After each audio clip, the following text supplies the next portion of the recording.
All right. So, Chapter 6, Sweet and Sour.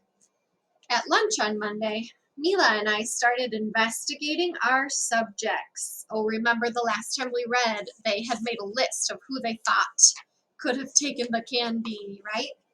So now they're investigating the suspects. Mila was singing as we walked through the cafeteria. The tune sounded like the old nursery rhyme, Frere Jacques, Frere Jacques, but the words were a little different.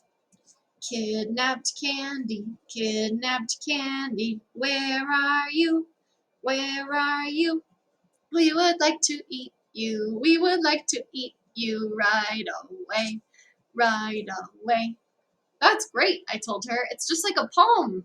Can a song be a poem? She asked. We both shrugged. Good question. And I think it wasn't my second graders that said that this morning. They just, the song we sang was like a poem. But we had plenty of other questions to answer first, so we got down to business. Solovsky sat at the very end of a table, stuffing French fries up his nose. Mike Radcliffe and Eddie Becker were cheering him on. We need to talk to you, Solovsky, I told him. Wait your turn, Jigsaw, Eddie complained. I bet Bobby that he couldn't fit 3 fries up his nose. Just then, Solovsky mashed one more fry into his nostril.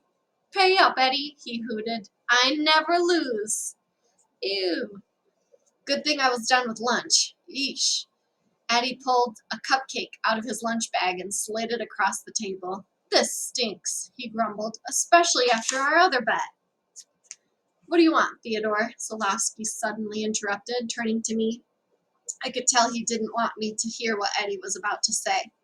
We hear you found out about the candy surprise before the rest of us, Mila said. Solovsky snorted. Aw, you guys will believe anything. That was just talk. I didn't know nothing. You didn't know anything, Mila corrected him. Exactly, Solovsky said, bobbing his head up and down. Now you got the idea. And why should we believe you? I asked. Solovsky jerked his finger toward Mike. Tell him, he ordered. Bobby didn't know anything, Mike said. He sounded like a robot. Oh, so he sounded like this. Bobby didn't know anything. How about you? I asked. We found a Hershey's Kiss wrapper in front of your cubby. Know anything about that? Mike's face got red. What were you doing snooping around my cubby? He asked, angrily. Who said you could? Mike doesn't eat chocolate, Solovsky interrupted. He hates it, so it couldn't have been his wrapper. Yeah, that's right, Mike agreed. I hate chocolate. Blech. Mila gave a look that said, yeah, right. I gave her a look back. We're done here. I was sure that somebody was lying. I just didn't know who. We found Joey sitting at the other end of the table next to Lucy Hiller and Biggs Maloney. I was never alone in the classroom, Jigsaw, Joey said after he heard my question. He peeled the top of his peanut butter sandwich and dumped a bag of potato chips on top. Then he put the top slice of bread back on and took a giant bite. Ooh, to make it like crunchy. He mumbled, crunching down on his mouthful of sticky chips. Right, Lucy?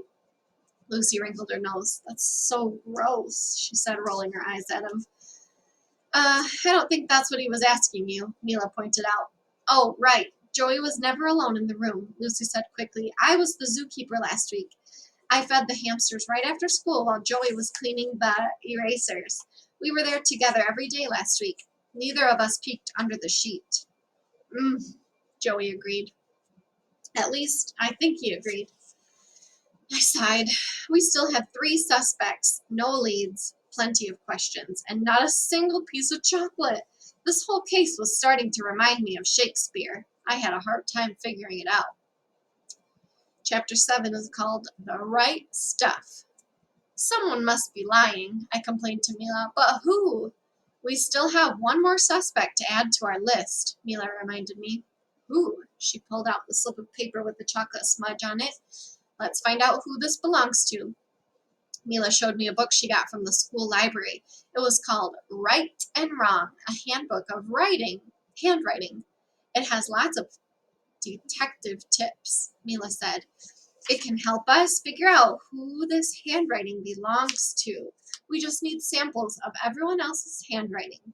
I know exactly where we can get them, I said. A couple of hours later, Mila and I were sitting in the back of room 201. Everyone else had gone home, but Miss Gleason let us stay after school. She also let us use the class poems for handwriting samples. We had a huge stack of poems to go through, and it was going very slowly. Matching handwriting was tough. Here are some of the questions Mila's book told us to ask. Which directions do the letters slant? What kind of pen was used? How tall are the letters? We looked through lots of poems. Donut Day by Joey Pignatano. So see how they're written differently? This one says, mushy, squishy, tasty, sweet. Donuts that I love to eat. Chocolate covered, filled with cream. Donut Day is like a dream. That makes me want a donut. The next one's called My Favorite Hobby by Bobby Solovsky. He's the one that was shoving French fries up his nose, right? There was once this guy named Bobby. He had a real favorite hobby. He made people trip and fall splat on their hip, and that's why everybody said the coolest guy in school was Bobby. The next one is called Whoopee Cushion by Ralphie Jordan. When I stick you on my dad's chair or on my brother Justin's bed, you make that funny foofsing sound. I laugh until my face turns red. But there was no match. Nothing even came close. I was about to give up, and then my eyes widened. My mouth dropped open, and the little hairs on the back of my neck jumped to attention. My best pink sweater has a hole in the collar, but I still love it. I made Mila take a look, and it looks like it's a poem written by Lucy Hiller. What are they going to find? It's a haiku, just like yours, she said. You know what else it's just like? I asked. Look at the way the A's are written and how thick the letters are. And the neat, even spacing, Mila added in an excited voice. It looks just like our mystery writer, I said. I checked the name at the top of the page. Lucy Hiller. I remembered that Lucy was Joey's alibi. She said that he was never in the classroom by himself, and now she was the one with chocolate on her hands. Was it just a coincidence? Maybe, but maybe not. We'll do one more chapter. Chapter 8, Live in Concert. We were standing in the back corner of room 201, waiting for class to start. All I had to do was show Lucy the scrap paper with the chocolate smudge, and she knew I had proof. I did it, she admitted. At last, the mystery was solved. Or so I thought. Where did you stash the candy? I asked. Lucy's face got red. Nowhere. There's no stash. I just took one piece. If you only took one piece, why did you lie about it? I asked. She looked down. Because I knew what you would think. But I swear I didn't steal the candy. I didn't even look under the sheet. I just stuck my hand in and twisted the lever. The candy popped right out. I didn't say anything. Part of me wanted to believe her, but the other part of me liked it better when I had solved the case. Lucy nibbled her lip. It looked like she wanted to say something else, but she didn't. We were both very silent for a long time.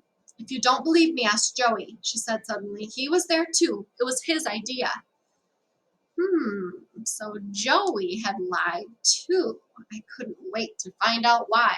But before I could do that, it was time for schoolwork. This morning we have a special treat, Mrs. Gleason announced to the class. Athena Lorenzo's father is here. He is going to give us a poetry concert. None of us knew what that meant. Mr. Lorenzo walked into the classroom. He was carrying a guitar. That seemed kind of weird. Then things got even weirder. He started to sing. He played 3 songs and he was really good. But when he stopped, I was still confused. I raised my hand. Where's the poetry, Miss Gleason? Miss Gleason and Mr. Lorenzo both laughed. I waited for them to let me in on the joke. Songs are poetry, Miss Gleason explained. Poetry is set to music. We call that kind of poetry lyrics.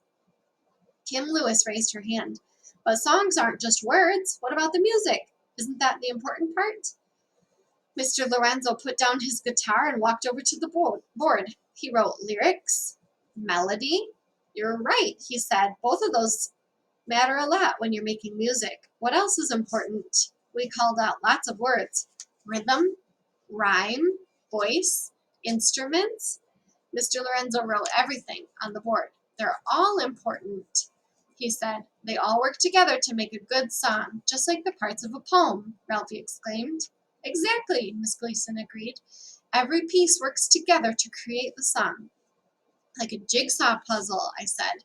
Then Mr. Lorenzo had an idea. He asked Mrs. Gleason for one of our poems, and she gave him Athena. I always love a rainy day, a cloudy sky, the world all gray. Splishing, splashing, puddles for play. That's why I love a rainy day.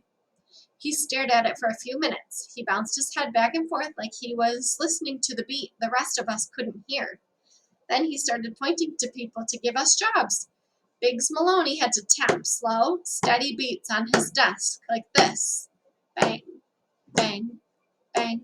Nicole Rodriguez had to clap her hands in a funny rhythm like this. Clap, clap, clap. Clap, clap, clap. Geetha Nair and Kim Lewis had to hum a long note and one high and one low together. They sounded like this. Joey had to rub two erasers together. Scratch, scratch, scratch, scratch, scratch, scratch. Mila and I got a melody to sing over and over. Dee dee da dee, dee dee da dee. It was a lot of noise and not much else. Then Mr. Lorenzo started to play a slow, simple melody on his guitar. He pointed at Biggs and Nicole and they started to bang and clap. Then Geetha and Kim joined in with their humming and Joey rubbed his erasers. Mila and I started dee-dee-da-deeing. Mr. Lorenzo sang the voice to Athena's poem in a clear, loud voice. And suddenly, we weren't a bunch of kids making noises anymore. We were an orchestra. That's where we'll stop today.